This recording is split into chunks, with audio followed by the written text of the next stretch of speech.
ওই সাহাবী ওখান থেকে কাঁদতেছে আর বলতেছে, হুজুর আমি তো ডাঁড়াবাড়ি চাই, আমি তো ডাঁড়াবাড়ি চাই। যখন বেলাল আকামত শুরু করছে তখন থেকে আমি দাঁড়ানোর জন্য খুবই চেষ্টা করতেছি, কিন্তু আমি পারতেছি না। রাসূল বলে, কেন পারতেছেন না? না পারার কারণ হলো আজকে 3টা দিন হলে আমি কিছুই খাইনি। না খাওয়ার কারণে আমার দেহ এত দুর্বল হয়ে গেছে হুজুর, আমি ইমানের বলে বলিয়ান হয়ে মসজিদের সামনে কাতারে আছি, মনে করলাম যে আমি পারবো, ইমানের বলে বলিয়ানে আমি দাঁড়াবার পারবো, কিন্তু আমার দেহ এত দুর্বল যার কারণে বারবার আমি দাঁড়াবার চাই, কিন্তু আমার মাথা ঘুরমি খেয়ে আমি পড়ে যাই। সঙ্গে সঙ্গে আল্লাহর নবী বললেন, ওসমান, যখন কাউকে কোনো কিছু দান করা লাগবে তখন নবী যে সাহাবীকে স্মরণ করতেন তার নাম কি? গরিব এসে নবী বলতেছে, হুজুর না খাইছি, কিছু দেন। তো নবী জুব্বা আলগা করছে। গরিব সাহাবী তাকায় দেখে নবী ক্ষুধার জ্বালায় পেটে পাথর বেঁধে বসে আছে। সাহাবী মন খারাপ করে যাচ্ছে, রাসূলকে যাচ্ছ কেন? বলে, আপনি যেভাবে আছেন আপনি কি দিবেন? রাসূলকে আমি দিবার পারিনি, তাই বলে নাই, তাই বলে কেউ নাই, যা ওসমানের কাছে যা। গরিব সাহাবী ওসমান গনির দরবারে গেলেন। সন্ধ্যার সময় গিয়া দেখে ওসমান গনির ঘরে একটু আলো বেশি, সলতা টাইনা ওসমান গনি আলো কমাচ্ছেন। গরিব মনে মনে কয়, এমন কৃপণ আমি জীবনেও দেখি নাই, আমার ঘরে যদি এমন আলো থাকতো আমি আলো কমাইতাম না। নবীর কাছে এসে বলে, রাসূলুল্লাহ আপনি দিবার পারবেন না ঠিক আছে, কিন্তু এমন কৃপণকে কেন দেখায় দিলেন? রাসূল বলতেছে, তুমি কি তোমার অভাবের কথা কইছো? বলে, পরিবেশে বলা গেল না। রাসূল বলেন, আবার যাও। পরদিন সকালবেলায় গরিব সাহেব ওসমান গনির দরবারে গিয়ে দেখে ওসমান গনি যেই বালিশে মাথা দিয়া ঘুম পারছে ওই বালিশের কোনা ফাটা তুলা পড়ে গেছে ঘরের মাঝায়। ওই তুলাগুলো খোটায় খোটায়া ওসমান গনি বালিশের খোলের মধ্যে ঢুকাইতেছে। গরিব মনে মনে কয়, এর চাইতে বেশি তুলা যদি আমার ঘরে পড়তো আমি শামটা দিয়ে ঝাড়ু দিয়ে ফেলে দিতাম। আর কি কৃপণ তুলাগুলো আবার খোলের মধ্যে ঢুকাই। নবীর কাছে গিয়ে বলে, রাসূলুল্লাহ আপনি দিবার পারবেন না ঠিক আছে, কিন্তু এমন কৃপণের কাছে আমার কেন পাঠাইলেন? রাসূল বললেন, তুমি কি তোমার অহমের কথা কইছো? বলে, বলার পরিবেশ পাইলাম না। রাসূল বললেন, আবার যাও। পরদিন সকালবেলা গিয়া দেখে ওসমান গনি খালি গায়ে বসে আস। গরিব সাহাবী তাকায়া দেখে, আহারে এত ধনী একজন মানুষ খালি গায়ে বসে আছে। কিছুক্ষণ পরে গরিব সাহাবী লক্ষ্য করে দেখে ওসমান গনির কোলের মধ্যে একটা জুব্বা আছে, এই জুব্বার কয়েক জায়গায় ছিঁড়ে গেছে। ওসমান গনি নিজেই তালি দিবে, সেলাই করবে, কিন্তু শুয়ের মধ্যে সুতা ঢোকাবার পারতেছে না। গরিব মনে মনে আনন্দ পাইছে যে দেখ কৃপণ কেমন হয়, তোর চোখের পাওয়ার নাই, এখন শুয়ের মধ্যে সুতা কেমনে ঢুকাবি। বারবার দেখতে দেখতে এক সময় গরিবের বলো দয়া হয়েছে, ওসমান ভাই অনেক চেষ্টা করলেন, শোয়ের মধ্যে সুতা ঢোকাবার পারতেছেন না, আমি যদি একটু চেষ্টা করি।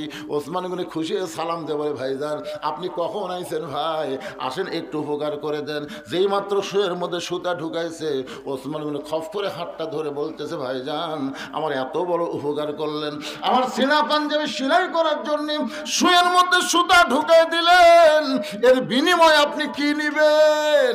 গরিব মনে মনে চিন্তা করে, তিনবার যে কৃপণতা দেখলাম, এই গরিব রে কি দিবে দরকার নাই, আমার হাতটা ছাড়া দেন চলে যায়। ওসমান বলে, ভাইজান আমার উপকার করে আপনি খালি যাবার পারবেন না, বলেন কি নেবেন? গরিব বলে, খালি হাতটা ছাড়েন। ওসমান গনি বললেন, ম্যানেজার সামনে বলে, হুজুর আমারে ডাকেন। বলে, এই ভাই আমার পাঞ্জাবি সেলাই করার জন্য শুয়ের মধ্যে সুতা ঢুকাই দিল, এর বিনিময়ে আমার ভাইকে 100টা উট হাদিয়া দিয়ে দাও। গরিব কয়, হুজুর কি করলেন? সামান্য শুয়ের মধ্যে সুতা ঢুকাইলে আপনি আমার 100টা উট হাতিয়া দিবেন? ওসমান বলে, ম্যানেজার আমার এই ভাইকে 200 উট দিয়ে দাও। গরিব বলে, হুজুর আপনি কি কইলেন? সামান্য শুয়ের মধ্যে সুতা ঢুকাইলাম আর তার বিনিময়ে আপনি 200 উট দিবেন। ওসমান বলে, ম্যানেজার ওই ফার্মে কত উট আছে? বলে, 2000-এর বেশি হবে। ওসমান বলে, ম্যানেজার আমার ভাইকে সব উট দিয়ে দাও। গরিব জোড়হার করে বলতেছে, হুজুর আর বাড়াবেন না হুজুর, আর বাড়াবেন না। সামান্য শুয়ের মধ্যে সুতা ঢুকাইলে আপনি 2000 উঠ দিবেন। তাহলে পরপর 3বার আমি কি দেখলাম, পরপর 3বার কি দেখলাম?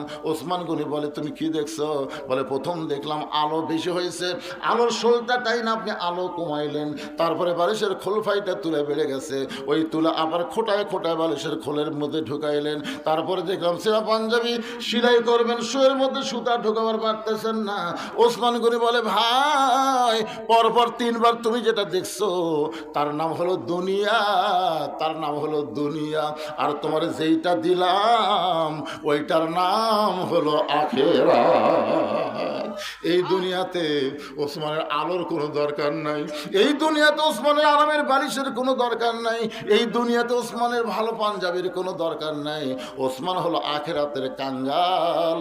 বাল তুসিরুনাল হায়াতাদ দুনিয়া ওয়াল আখিরাতু খায়রুন ওয়া আবকা। তোমাকে 2000 উট দিয়া ওসমান আখিরাতে পাওয়ার চায়। কিন্তু যেদিন ডাক পড়িবে কবর মাঝে যাইতে, জোগাড় কিছু করছো বন্ধু তার মাঝে বিছাইতে। যারা প্রকৃত আল্লাহওয়ালা তারা কিন্তু সবসময় এই একটাই চিন্তা করে, সবাই বলে বয়স বাড়ে আমি বলি কমে রে। শোনেননি গান, শোনেননি? আপনারা বলেন তো না, আমি কোনো গানে গোটাল বলি না, একটু ইশারা দিয়ে। হ্যাঁ, আমাদের বয়স কি দিন দিন বাড়তিছে না কমতিছে? তো তাহলে এত মশান ফ্যান আখেরাতের সম্বলের জন্যে এখন কি ব্যাগত করে কি দিয়ে আসলো?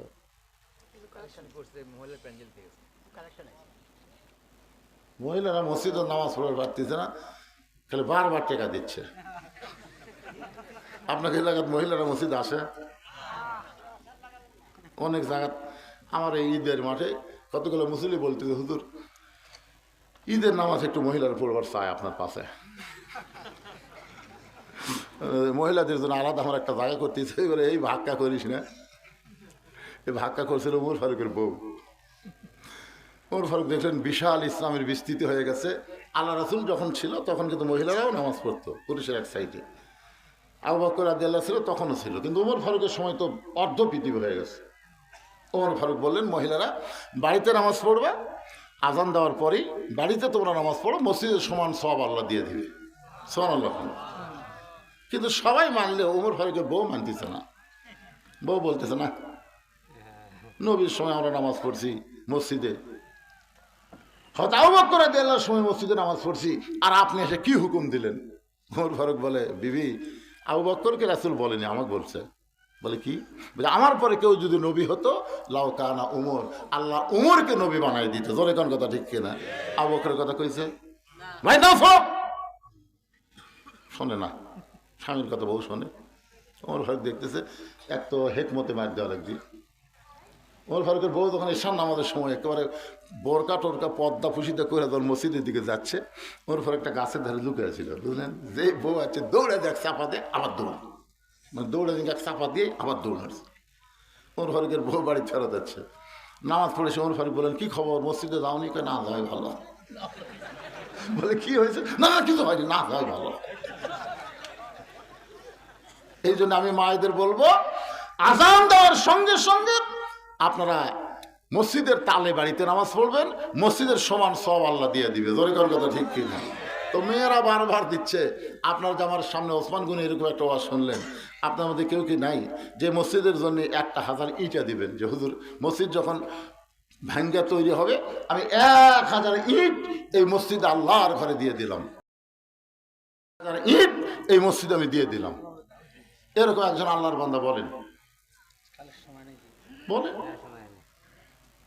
কি বাবা? বলবো তো, আমি তোমার শেষ করছি তাই। আরে বাজানে 1000 ইট দিতে রে বাবা, কি হলো রে? ওয়াজ করেন, ওয়াজ করে, ওয়াজ কি বন্ধ করছি আমি? না শুরু না, দেখেন মুখ বান্ধা আছে। কে রে বাবা, কে রে তুই রে? হ্যাঁ, এই গ্রামের সবাই। তা আপনাদের মধ্যে 1000 ইট দেওয়ার কেউ নাই? নিয়ত করেন না কেন? এখন নয়, যখন মসজিদ আপনারা করবেন সেই সময় আপনি একটা হাজানির দিবেন। আমি একটু প্রাণ খুলে দোয়া করি আল্লাহ তাকে যেন ওসমান গনি রাদিয়াল্লাহর সঙ্গে জান্নাত দিয়ে দেয়। সবচাইতে বড় দানবী রাসূল বলে, ওসমান 3 দিন হলে না খেয়ে আছে তোমার ভাই। হ্যাঁ, কয়দিন? 3 দিন হলে না খেয়ে আছে। আল্লাহ তোমাকে এত সম্পদ দান করেছে। সম্পদের মালিককে আরো জোরে রাসূল যদি বলতেন, ওসমান আল্লাহ তোমাকে এত সম্পদের মালিক বানাইছে, আল্লাহ তোমাকে এত সম্পদের মালিক বানাইছে, এ কথা কিন্তু রাসূল কয়নি। রাসূল বলেছেন আল্লাহ তোমাকে এত সম্পদ দান করেছে। এখান থেকে প্রমাণ হলো আমরা কেউ সম্পদের মালিক না, সম্পদের মালিক হলো আমার আল্লাহ। 500 আসছে, নাম বলবে না। নাম বলবে না? আচ্ছা ঠিক আছে, যাক আলহামদুলিল্লাহ। 1000 না পারো 500 দিবার আছে। নাম বলবেন, আপনার নাম জানে লেখা লিখেন। লিল্লাহে তাকবীর। আল্লাহ আল্লাহ তোমার ঘর বিল্ডিং হবে আল্লাহ। আল্লাহ টিনের ঘর আর থাকবে না আল্লাহ।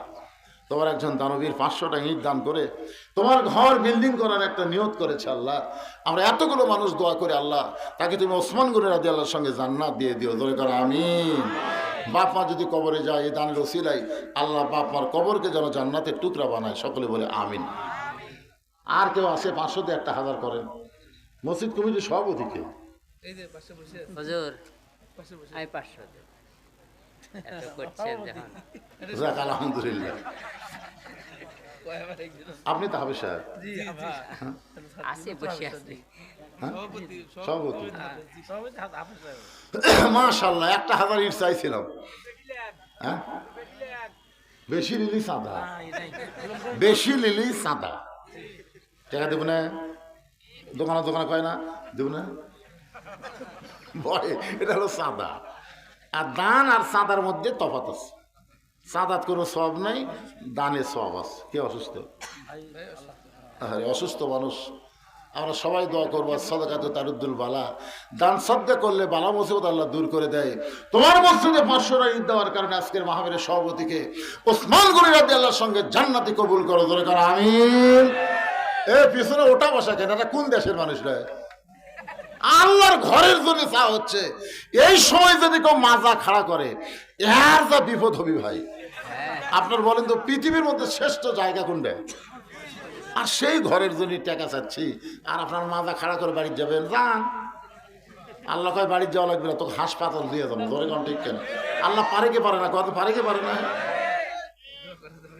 আর সাদাকাতু তারুদ্দুল বালা। দান সাদকা করলে আল্লাহ বালা মুসিবত দূর করে দেয়। এই হাদিসটা কয়ে বক্তা ওয়াজ করছে, বুঝলেন?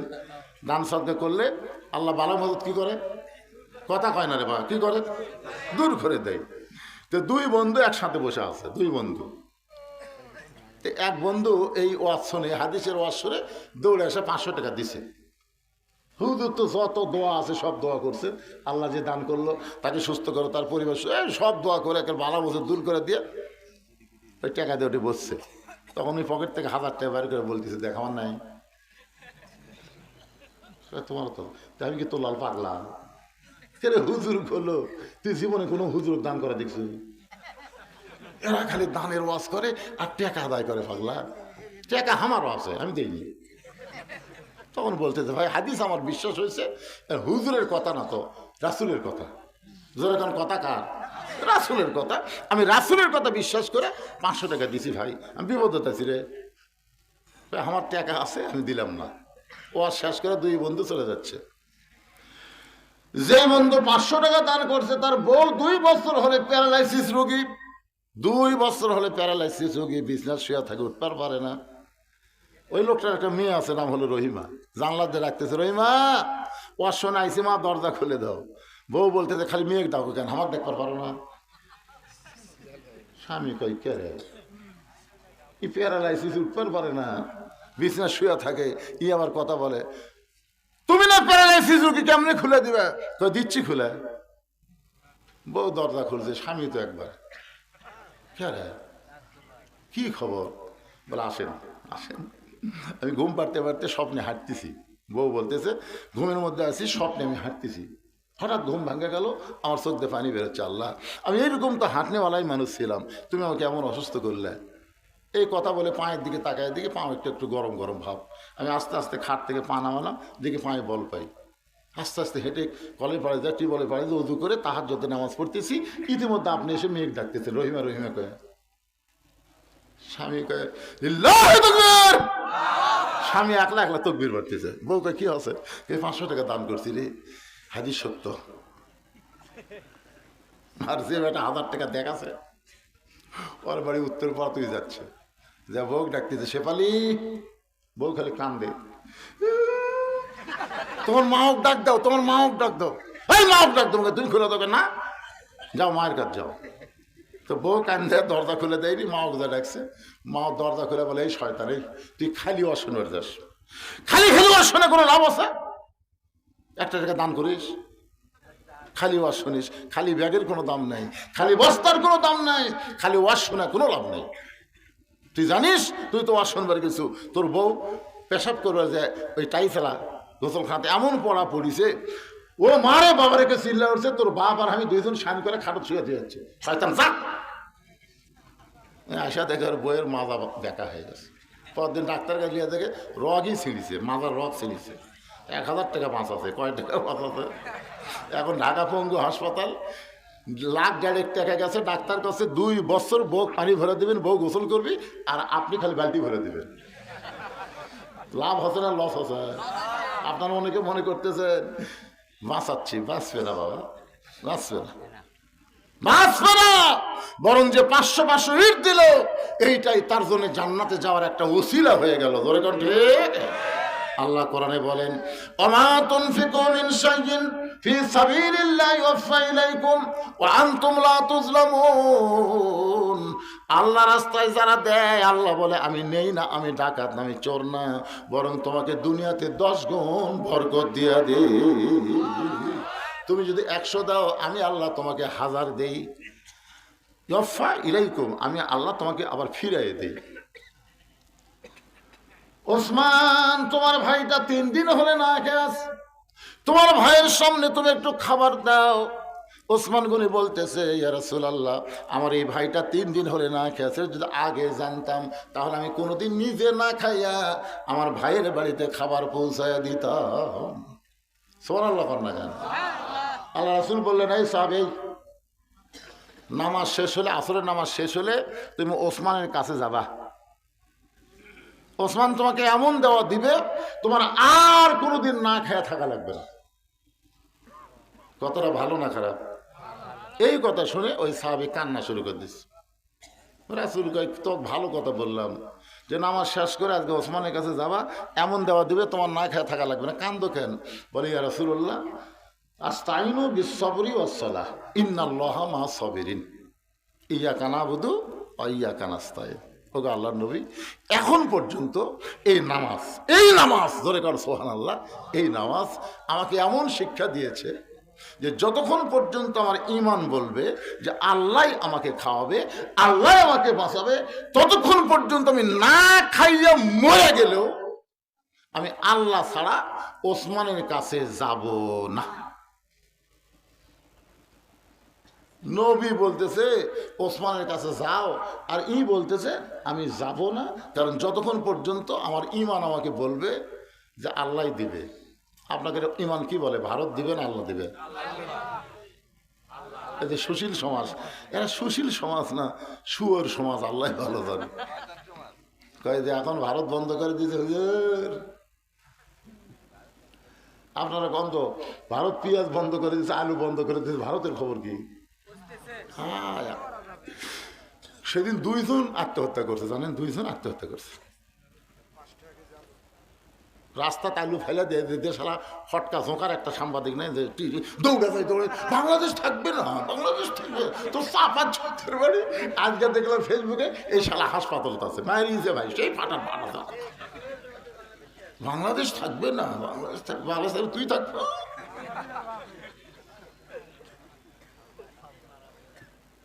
কি মন খারাপ করতেছে? আসলে শরীর অসুস্থ হলো, আপনাকে বসা দেখে আমার শরীর মোটামুটি এখন সুস্থ হয়ে গেছে। কি কথা রে বারে, লড়া নাই চড়া নাই। আল্লাহর নবী এই কথা শোনার সঙ্গে সঙ্গে মেহরাব থেকে নবী কিন্তু ওই দুর্বল সাহাবীর সাথে কথা বলতেছেন। ওই জায়গার নাম হলো মেহরাব। ধরে কারণ জায়গার নাম কি?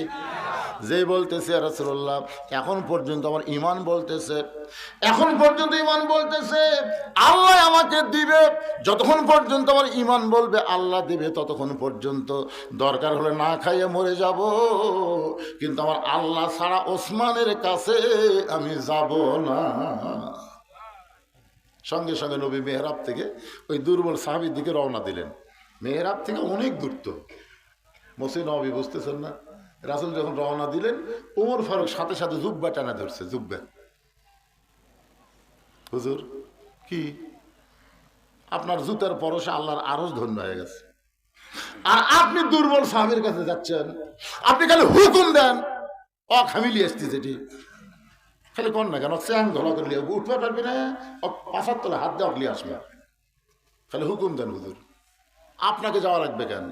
আপনার জুতার পরশে আল্লাহর আরশ ধন্য হয়ে যায়, আপনি খালি হুকুম দেন। রাসূল বলেন, ওমর তুমি শুধু দুর্বল সাহাবীকে দেখতেছো, ইয়ানজুরু বিনুরিল্লাহ, একটাবার নজর করে দেখো আমি রাসূল কেন তার কাছে যাই। আসরের নামাজের পরে নবী যখন বয়ান করতেছে পিছনে একজন সাহাবী দাঁড়িয়ে আছে। রাসূল বলেন, এজলিস, বসো, পিছনে দাঁড়ায় আছে, বসো।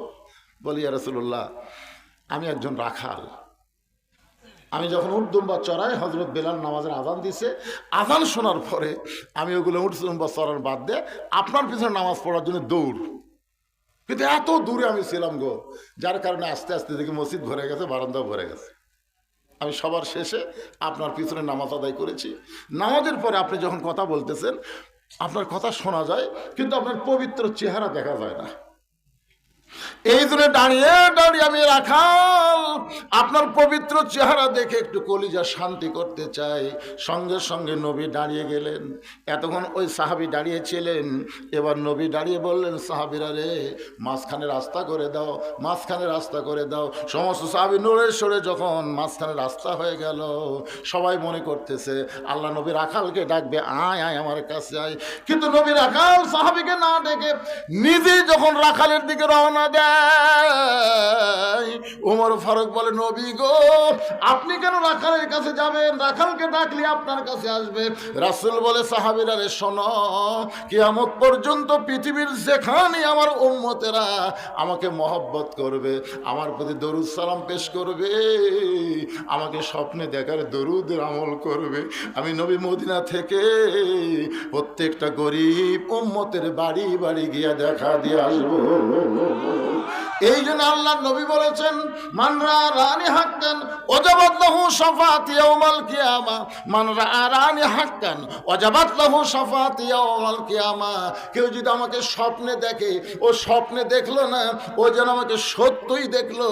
আর আমাকে কেউ যদি একটাবার দেখলো, আমি নবীর উপর তার জন্যে একেবারে জান্নাতের জন্যে শাফাআত করা ওয়াজিব হয়ে গেল।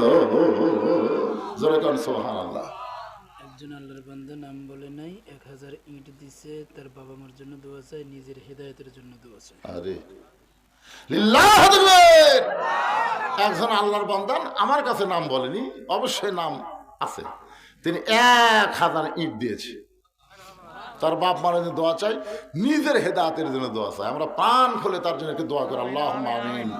আল্লাহ, তোমার যে বান্দা তোমার ঘরের জন্য 1000 ইট দিয়ে দিল, আল্লাহ তার বাপ মার জন্য দোয়া চাই, আমরা দোয়া করলাম, তার নিজের হেদায়েতের জন্য দোয়া চাই, আল্লাহ তাকে সিরাতাল মুস্তাকিমের পথে কবুল করো, 5 ওয়াক্ত নামাজের মধ্যে কবুল করো, হালাল পথে কবুল করো। আল্লাহ ওসমান গনি রাদিয়াল্লাহু সঙ্গে তাকে জান্নাতি কবুল করো বিরহমাতিকা ইয়া আরহামার রাহিমিন।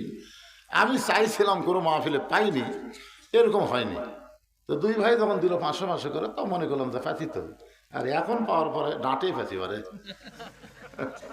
আলহামদুলিল্লাহ। কি কন সয়রা নতুন পড়া মসজিদ হবি না, ইটার মসজিদ, টিনের মসজিদ থেকে মন খারাপ করেন না, হয়তো দেখা যাবে এই মসজিদের যে কাম আছে ওটা ছেড়ে হচ্ছে না, তারপরে করেন, সবাই করতেছে, আমরা করি নাকি?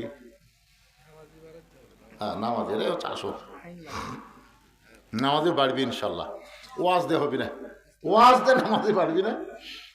আজকে তো ফজর নামাজ অনেকেই পড়বি না, আজকে পড়বি না রে। আমি কিন্তু এখানে এশার নামাজের আগে যাচ্ছি, নিয়ত করছিলাম 9:30 আমাকে দিবি, না হয় 10টায় দিবে, এক টানা 12টা পর্যন্ত ওয়াজ হবি। তারিখ পরিবর্তনের আগে মোনাজাত হবি। আপনাকে যে তারিখ আমাকে দাওয়াত দিয়েছেন সেই তারিখ কয় তারিখ? 22 তারিখ।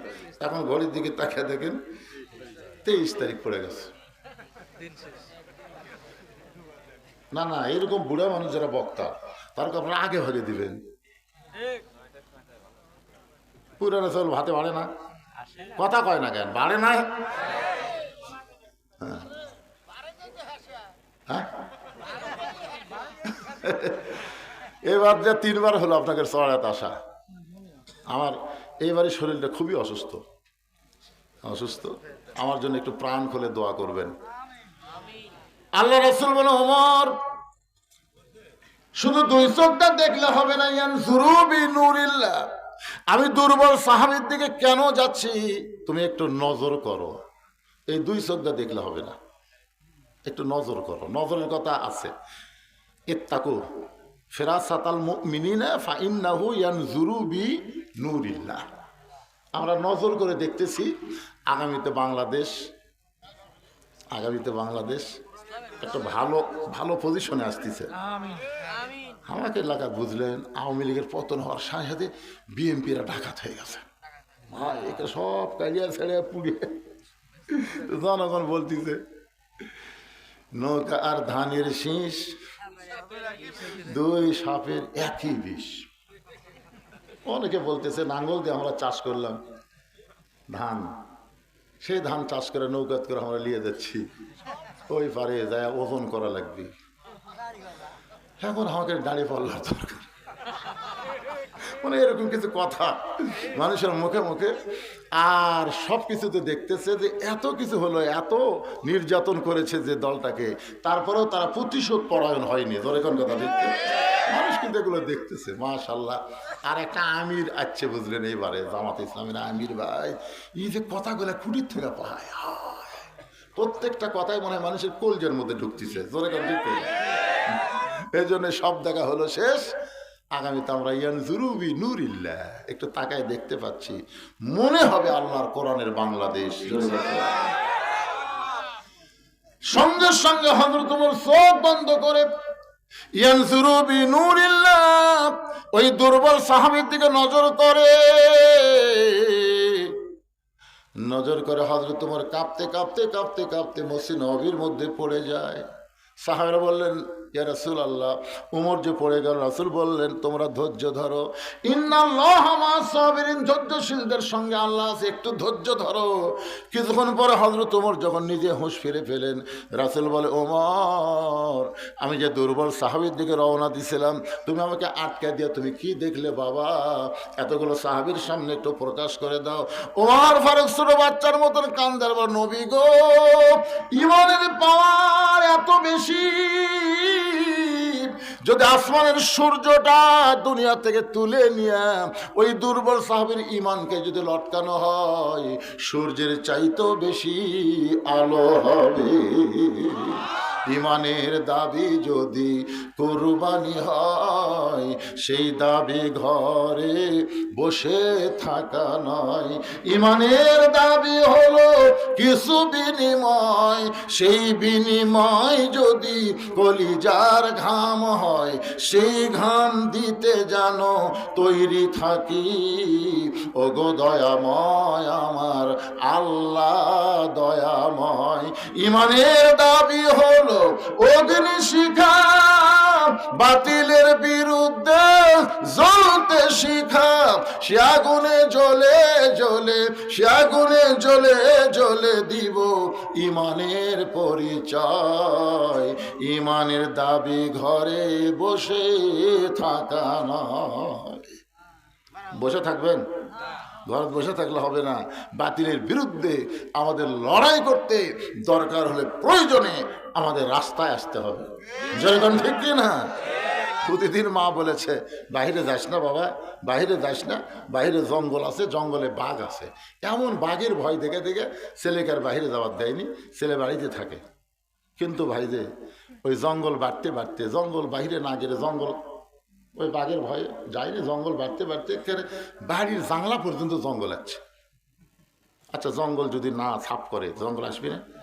জানলার কাছে এসে বাঘ ও করতেছে, ছেলে বলতেছে মা আপনি আমাকে বাইরে যাওয়া নিষেধ করলেন, আর এখন যে বাঘ এসে জানলার কাছে চিল্লাচিল্লি করতেছে।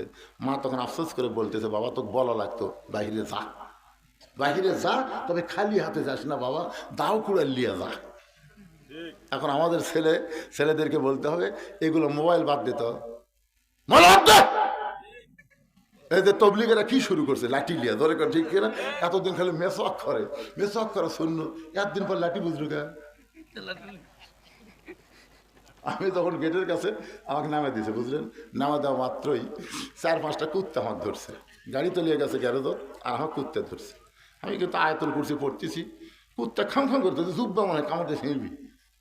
আয়াতুল কুরসি ঠিক মতো আসেও না, জানেন কি পড়তে কি পড়ি না, কুত্তা ছাড়তেছে না। ইন্নহম ইয়াকিদু না কায়দা ও আকিদু কায়দা, কুত্তা খেতানোর আয়াত যখন বললাম এরপরে কুত্তা আমার ছাড়তেছে না, তখন আমার ইমান বলতেছে হুজুর তোর মুখত খালি দোয়া আছে কিন্তু তোর হাতে লাঠি নাই। লাঠি থাকলে দোয়া লাগে, এক কুত্তার পাশাত বাড়ি মারলে বাকি 3টা এমনি দৌড়ে দিচ্ছে, ঠিক কিনা? আজকে আমাদের মুসলমানকে ভাই এ ভারতের কুত্তাগণ আর বাংলাদেশের কুত্তাগণ যারা কোরআনের বিরুদ্ধচারণ করবে ওদেরকে সাইজ করার জন্য সুন্নত হিসাবে লাঠি রাখা দরকার। সুন্নত হিসাবে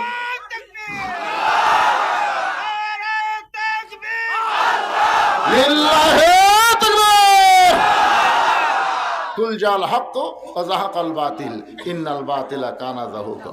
অসুস্থ মানুষ হিসাবে যতটুকু আপনাদের খেদমত করলাম, প্রাণ ভরে দোয়া করবেন, আল্লাহ যদি চায় আবার যেন আসতে পারি। কি খান? হ্যাঁ, সবাই ইস্তেগফার পড়েন।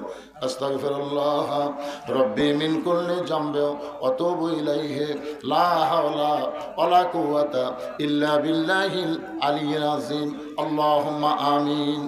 আল্লাহুম্মা আনতাস সালাম ওয়া মিনকাস সালাম তাবারাকতা ইয়া যাল জালালি ওয়াল ইকরাম। আয় আল্লাহ তাআলা, কি হারে শীত পড়তেছে, নিয়র পড়তেছে, কুয়াশায় ভরপুর হয়ে গেছে আল্লাহ, এরপরেও তোমার বান্দা বান্দিরা ঘন্টার পর ঘন্টা আরামের ঘর বাড়ি ঘুমকে বাদ দিয়া এই জান্নাতের বাগানে বসে বসে আলোচনা শুনেছে। মেহেরবানি করে আজকের মাহফিল আমাদের সকলের হেদায়েতের জন্য, নাজাতের জন্য, জান্নাতের জন্য কবুল করো। এই মাহফিলের শুরু থেকে শেষ পর্যন্ত যত আলোচনা হয়েছে আল্লাহ, এর মধ্যে ত্রুটি হয়, ভুল হয়, মাফ করে দাও। এর যা হাদিয়া মঞ্জুর করো সোনার মদিনায় নবী পাকের রওজা মুবারকে আল্লাহ কবুল করো। तमाम আম্বিয়ায়ে কেরাম, আসহাবে কেরাম, তাবিঈনে কেরাম, তাবা তাবিঈনে কেরাম, तमाम পৃথিবীর মাটির নিচে যত মুমিন মুমিনা শুয়ে আছে আল্লাহ, সকলের আরওয়াফে হাদিয়া কবুল করো। আমরা যারা হাত তুলেছি আমাদের জনম দুঃখনী মা, ছোট্ট একটা শব্দ মা, এই নামের মধ্যে কি মধু, যাদের মা নাই তারাই বুঝতেছে। এই দরদের মা যাদের কবরে গেছে আল্লাহ, মেহেরবানি করে মায়ের কবরকে জান্নাতের টুকরা বানিয়ে দাও।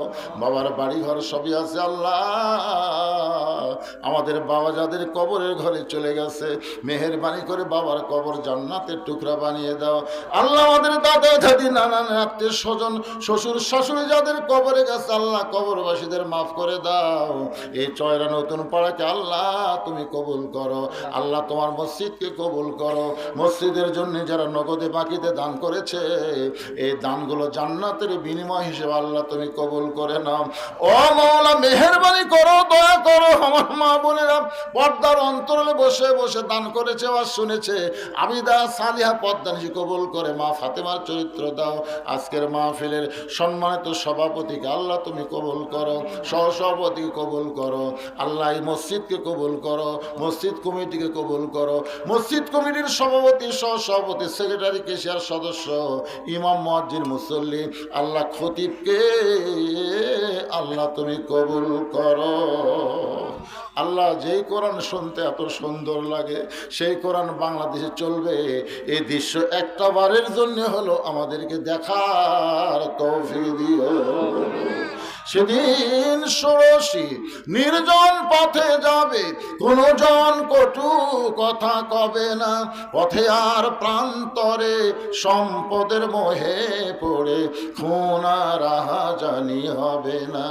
সবাই বলেন যদি মেনে চলি কোরআন আর রাসূলের বিধান, সকলে শান্তিতে থাকবে। বাংলার আকাশে কলেমার পতাকা যখন উড়বে। আল্লাহ আমাদের সকলের দিন কবুল কর। আল্লাহ যেদিন মৃত্যু হবে দিনটা যেন জুমার দিন হয়, মাসটা যেন রমজান মাস হয়। ইমানের সাথে ইজ্জতের সাথে দুনিয়া থেকে বিদায় নেওয়ার সময় আমাদের সকলের জবানে জারি করে দিবেন লা ইলাহা ইল্লাল্লাহু মুহাম্মাদুর রাসূলুল্লাহ সাল্লাল্লাহু আলাইহি সাল্লাম। আসসালামু